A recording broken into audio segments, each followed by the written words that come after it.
back with another Technique Tuesday, and today we're talking all about TRX pull-ups. So this is a fantastic exercise.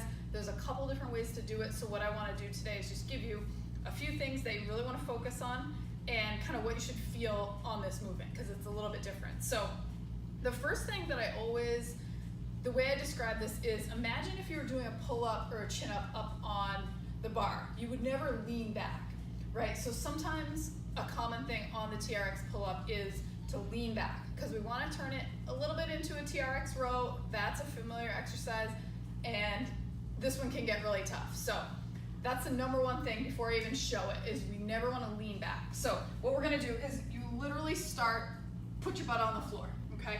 Your arms should be straight. They may have a little tiny bend, but for the most part, pretty straight.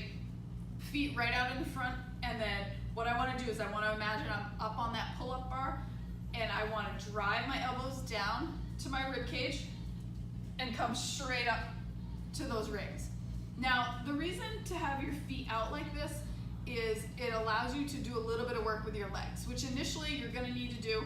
That's totally fine. We want to push through the heels, and like I said, use as much of your legs as you need to make this really smooth. This should obviously be challenging on the upper body, but we don't want to come in like this. So that's the number 2 mistake and thing to avoid, is we don't want to roll forward. If you do need to make this one harder, you can do a couple things. You can either, I like to take a leg off the ground, because then I'm still stable and I'm not in that rolling position. If you are advanced and you feel like you can get a few reps, we go on the legless version. There's, again, that fight to not lean forward.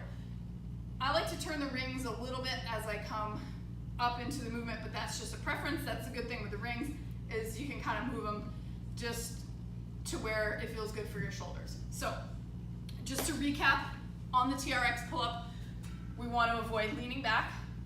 We want to use a little bit of leg work, and we want to make sure that we're directly under the rings of the TRX. So a lot of times people do this one and they ask, where should I feel this?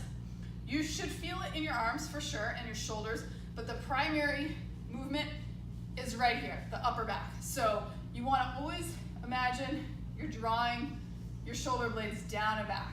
So that'll be sort of just a little visual, kind of tactile cue for you as you're doing this movement. So you're going to see this movement quite a bit in the next workout cycle. Some of you have seen it before, so just use these cues to kind of clean up your technique, and as you're learning it, focus on those things, and we'll see you back on the next one.